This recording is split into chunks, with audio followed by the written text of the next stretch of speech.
Hi everyone, welcome back. In our last class, we learned about the nominative case. Just to refresh your memory, the nominative case is the subject of the sentence. It is a person or thing that does the action. For example, in the sentence, the man drank coffee. The man is the subject, so he is in the nominative case. He is the one doing the action, that is drinking. But what about the coffee? What's its role? This is where the accusative case comes in. കഴിഞ്ഞ ക്ലാസ്സിൽ നമ്മൾ nominative case എന്താണെന്ന് പഠിച്ചു.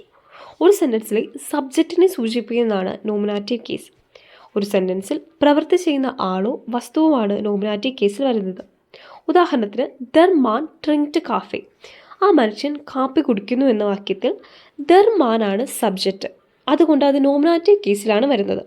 കാരണം പ്രവൃത്തി ചെയ്യുന്നത് ആ മനുഷ്യനാണ്. എന്നാൽ ഇവിടെ കോഫി എന്താണ്? ഇവിടെയാണ് അക്കുസാറ്റീവ് കേസിൻ്റെ പ്രാധാന്യം വരുന്നത്. Now let's move into accusative case. What is accusative case? The accusative is the one of the four grammatical cases in German. It is often referred to as the direct object case. This means it used for the noun or pronoun that receives the action of the verb. Now, what is direct object? Think of a simple English sentence, I ate the apple. So, I is the subject because the one doing the action, and eat is the verb, and the apple is the direct object because it's the thing being eaten or receiving the action of eat. In German, the apple would be in the accusative case. എന്താണ് അക്കുസാറ്റീവ് case? ഒരു സെൻറ്റൻസിലെ direct ഒബ്ജക്റ്റിനെ സൂചിപ്പിക്കാൻ ഉപയോഗിക്കുന്ന കേസാണ് അക്കുസാറ്റീവ് case. ഒരു സെൻറ്റൻസിലെ സബ്ജക്റ്റിനെ സൂചിപ്പിക്കാൻ ഉപയോഗിക്കുന്ന കേസാണ് നോമിനാറ്റീവ് കേസ് എന്ന് നമ്മൾ ഓൾറെഡി പഠിച്ചു. ഇനി എന്താണ് അക്കുസാറ്റീവ് കേസ് അല്ലെങ്കിൽ എന്താണ് ഡിറക്റ്റ് ഒബ്ജക്റ്റ്? എന്താണ് ഡിറക്റ്റ് ഒബ്ജക്റ്റ്? ഒരു സെൻറ്റൻസിൽ പ്രവൃത്തിയുടെ ഫലം നേരിട്ട് അഫക്റ്റ് ചെയ്യുന്ന നൗൺ അല്ലെങ്കിൽ പ്രോനൗൺ ആണ് ഡിറക്റ്റ് ഒബ്ജക്റ്റ്. ഒരു സെൻറ്റൻസിലെ വെർബിൻ്റെ ആക്ഷൻ വേർഡിൻ്റെ ഫലം ഡിറക്റ്റ് അഫക്റ്റ് ചെയ്യുന്ന അല്ലെങ്കിൽ നേരിട്ട് ലഭിക്കുന്ന നൗൺ അല്ലെങ്കിൽ പ്രോനൗൺ ആണ് ഡിറക്റ്റ് ഒബ്ജക്റ്റ്. ഒരു ഉദാഹരണം നോക്കാം. ഞാൻ ആപ്പിൾ കഴിക്കുന്നു. ഇവിടെ ഞാനാണ് പ്രവൃത്തി ചെയ്യുന്നത്. സോ ഞാനാണ് ഇവിടുത്തെ സബ്ജക്റ്റ്. ഞാൻ നോമിനാറ്റീവ് കേസിൽ വരുന്നു.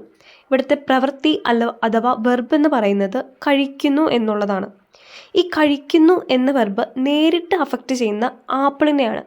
ഞാൻ ആപ്പിൾ കഴിക്കുന്നു. ആപ്പിൾ എന്ന് പറയുന്ന നൗണിനെയാണ് ഇവിടുത്തെ വെർബ് ഡിറക്റ്റ് അഫക്റ്റ് ചെയ്യുന്നത്. അതുകൊണ്ട് അത് ഡിറക്റ്റ് ഒബ്ജക്റ്റ്. ആൻഡ് ഈ ആപ്പിൾ എന്ന് പറയുന്ന നൗൺ ഏത് കേസിൽ വരുന്നു? അക്കുസാറ്റീവ് കേസിൽ വരുന്നു. How to identify accusative case? The easiest way to identify a direct object is to ask the question when, whom or was, what after the verb. For example, it say then man. I see the man. So here we ask the question what or whom do I see?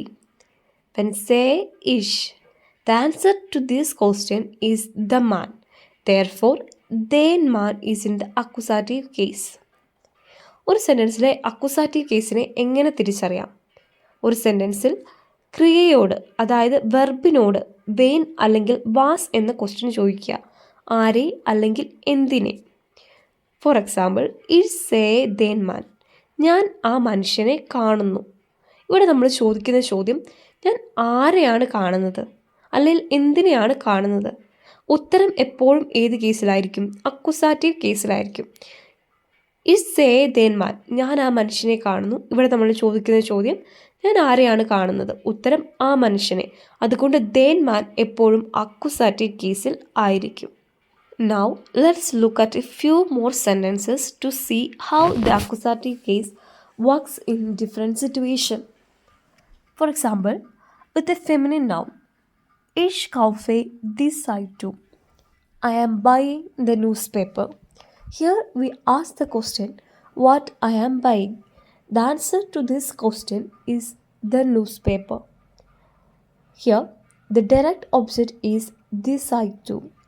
Since Zeitung is a feminine noun, its article the does not change in the accusative case. Now with a neuter noun, she leased this book. She is reading the book. Here we ask the question, what is she reading? The answer to this question is the book. The direct object is this book, and book is a neuter noun, so its article thus remains same in the accusative case. Accusative case വ്യത്യസ്ത സാഹചര്യങ്ങൾ എങ്ങനെ പ്രവർത്തിക്കുന്നു എന്ന് മനസ്സിലാക്കാൻ നമുക്ക് കുറച്ച് ഉദാഹരണങ്ങൾ നോക്കാം. ഒരു ഫെമിനിൻ നൗണിനോടൊപ്പം ഇഷ് കൗഫെ ദി സൈറ്റു, ഞാൻ പത്രം വാങ്ങുന്നു. ഞാൻ എന്തിനെയാണ് വാങ്ങിക്കുന്നത്? പത്രത്തെ. ഇവിടെ പത്രം ദി സൈറ്റു എന്നുള്ളതാണ് ഡിറക്റ്റ് ഒബ്ജക്റ്റ്. സൈറ്റു എന്നത് ഒരു ഫെമിനിൻ നൗൺ ആയതുകൊണ്ട് അതിൻ്റെ ആർട്ടിക്കിൾ അക്യുസാറ്റീവ് കേസിലേക്ക് വരുമ്പോൾ ദിക്ക് മാറ്റമൊന്നും തന്നെ സംഭവിക്കുന്നില്ല. അതുപോലെ തന്നെ ഒരു ന്യൂട്രൽ നൗണായ ദസ് ബുക്ക്, സി ലീസ്റ്റ് ദസ് ബുക്ക്, അവൾ പുസ്തകം വായിക്കുന്നു. അവൾ എന്തിനെയാണ് വായിക്കുന്നത്? പുസ്തകത്തെ. അതുകൊണ്ട് പുസ്തകം ഇവിടെ അക്യുസാറ്റീവ് കേസിലാണ്.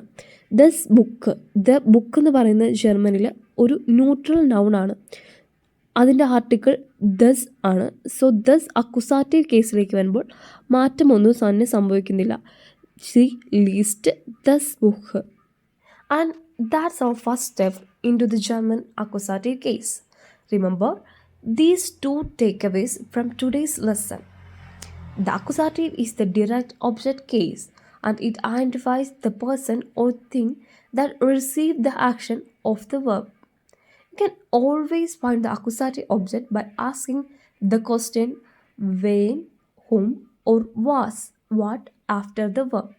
So keep practicing this simple method of asking questions and you will be able to identify the accusative with ease. Next time we will dive into how the article change.